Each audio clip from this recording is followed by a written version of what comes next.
दोस्तों नमस्कार। मैं हिम्मत सेठ एक बार फिर आपके सामने उपस्थित हूँ एक नए विषय को लेकर। दोस्तों, हम आगे समता संदेश यूट्यूब चैनल से बोल रहे हैं और आप का बहुत बहुत स्वागत है हमारे इस मंच पर।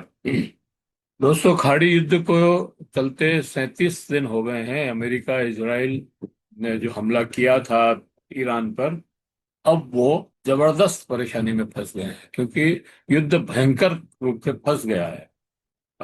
लाख कोशिश करने के बाद भी ट्रम्प इस युद्ध से बाहर नहीं निकल पा रहे हैं। और उनका और इजराइल का इरादा यह है कि इस युद्ध को किसी भी तरह से युद्ध विराम करके सीज फायर करके थोड़े दिनों के लिए रोक दिया जाए। सीज फायर कभी भी टूट सकता है और वापस युद्ध शुरू हो सकता है। और अमेरिका और ईरान इसके लिए तैयार नहीं। ईरान ने कहा है कि हमको अ, अब युद्ध तब तक चलाएंगे जब तक कि अगला युद्ध होने की संभावना ही खत्म हो जाए। मतलब इसके बाद हमारे यहाँ कोई युद्ध न हो, हम वैसा युद्ध विराम चाहते हैं। लेकिन इजराइल और अमेरिका उससे राजी नहीं है। इजराइल तो चाहता है कि युद्ध होता रहे और मैं अपनी टेरिटरी बढ़ाता रहूं।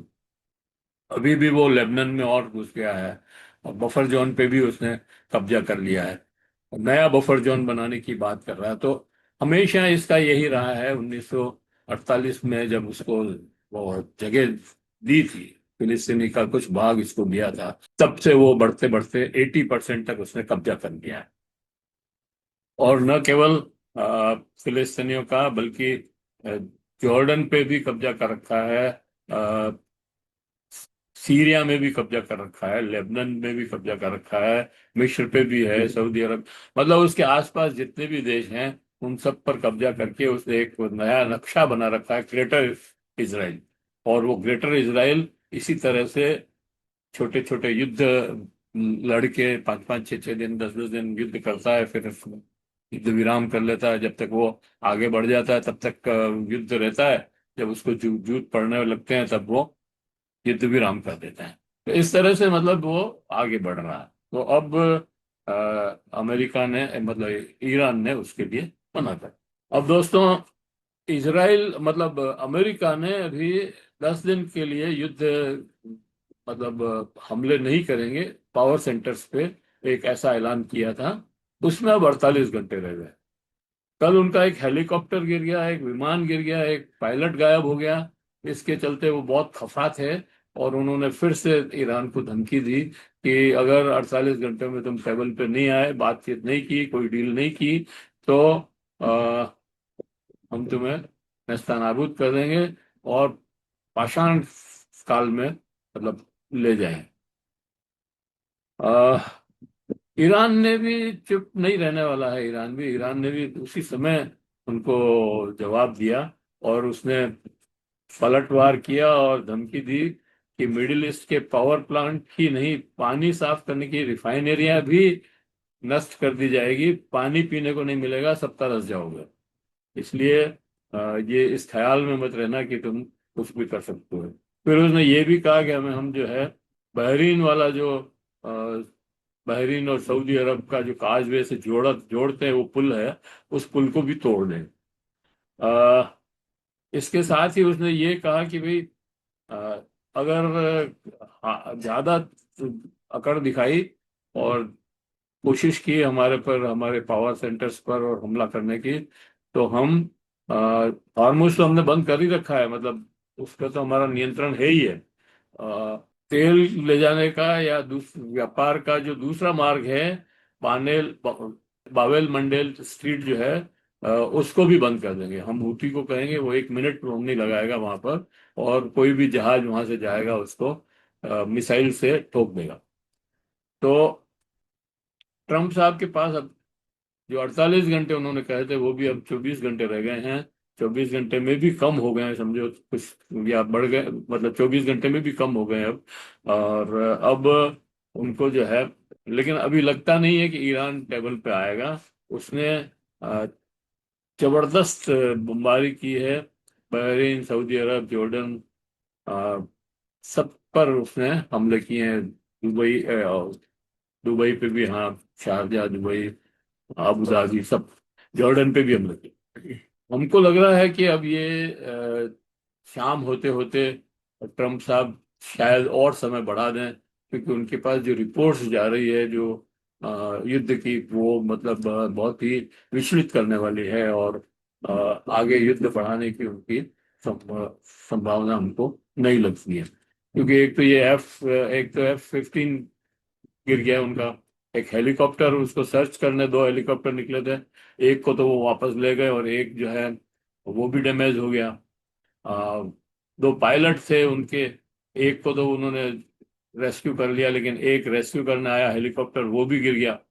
तो इस तरह से मतलब आ, लगातार उनको जो है, आ, लगातार उनके ऊपर हमले हो रहे हैं और नुकसान हो रहा है। इसलिए शायद वो अब आगे ना बढ़े, और बढ़ भी सकते हैं, हो सकता है परमाणु युद्ध ही कर दें, वो तो कुछ भी कर सकते हैं। लेकिन दोस्तों, ट्रम्प साहब इसलिए युद्ध बंद नहीं करना चाहते कि वो शांति चाहते हैं, शांति नहीं चाहते। वो विश्व व्यापार को सुचारू रूप से चलाना चाहते हैं, लेकिन अपनी शर्तों पर, और हमेशा कमजोर देशों को दबा करके अपने हथियार बेचने के लिए विश्व की कहीं ना कहीं युद्ध बने बने रहते हैं। वो ऐसा वातावरण बनाते हैं, नेटिव सेट करते हैं कि कहीं ना कहीं युद्ध चलता रहे। अच्छा, इस बात को अब प्रूव करने की भी जरूरत नहीं है, क्योंकि खुद ही क्यूबा और ग्रीनलैंड की बातें करके कि हम इनको भी कब्जा लेंगे, इसको जो है इन्होंने वो कर दिया है। इतना ही नहीं दोस्तों, अब तो पनामा नहर के लिए भी युद्ध करने की तैयारी कर रहे हैं।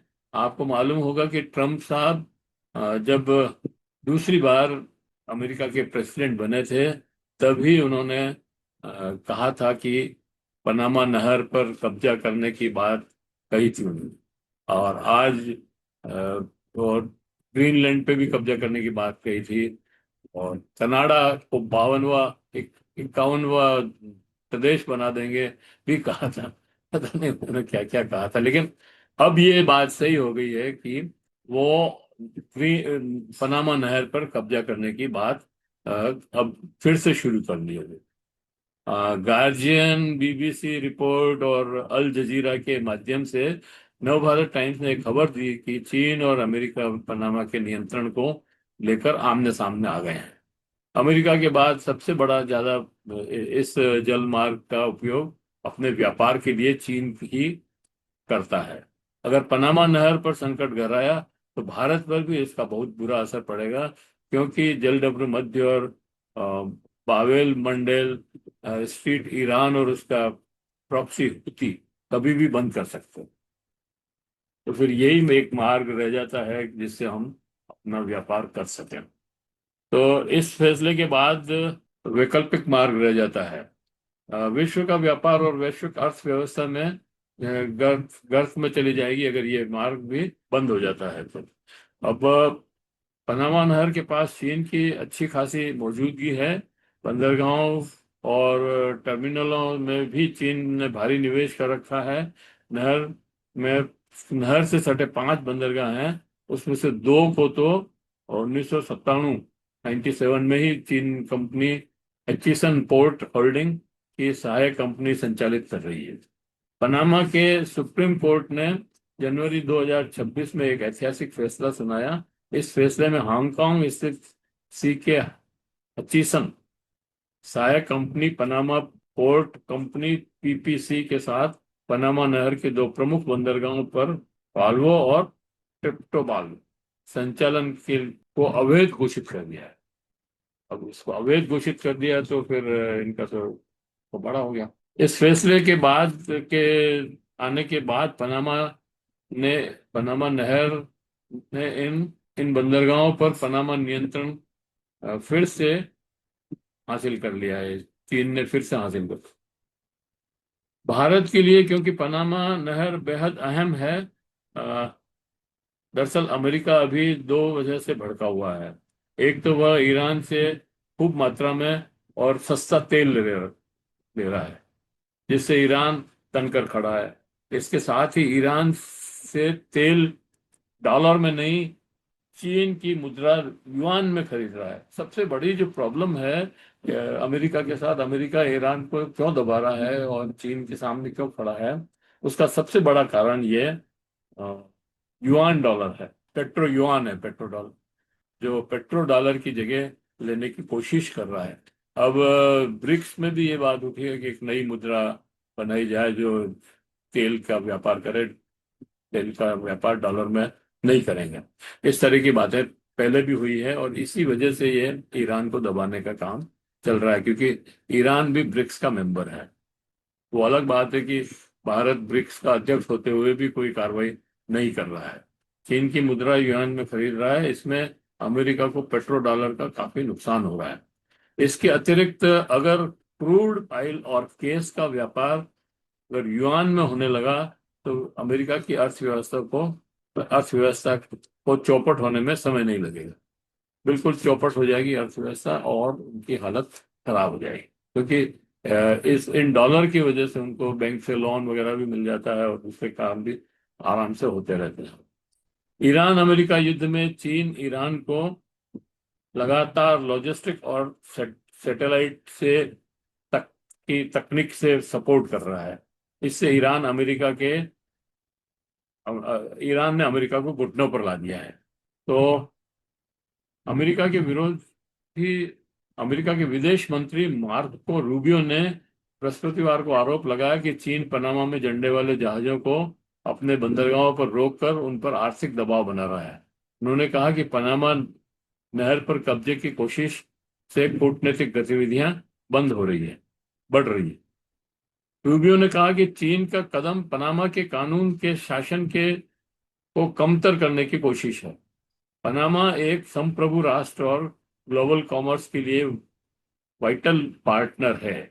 उन्होंने कहा कि जहाजों को रोक कर रखना आवाजाही में देरी के साथ ही इस कदम का इंटरनेशनल ट्रेडिंग सिस्टम पर असर डालता है। चीन ने अमेरिका के सभी आरोपों को खारिज कर दिया और कहा कि अमेरिका के नहर को कब्जाने की पोल खुल गई है और कानून के शासन के बजाय साम्राज्यवादी सोच के तहत ये सब चल रहा है। लेकिन दुख की बात यह है कि ये विवाद बढ़ता जा रहा है दोस्तों, और अगर ये विवाद बढ़ा तो भारत को भी इससे बहुत नुकसान होगा, क्योंकि भारत के पास सिवाय इसके और कोई विकल्प नहीं रहेगा अगर वो जलडब्रू मध्य और ये मंडल जो है वो बंद हो जाते हैं। दोस्तों ये वीडियो यहीं समाप्त करते हैं। आपको कैसा लगा ये वीडियो, और कमेंट बॉक्स में आकर बताएं।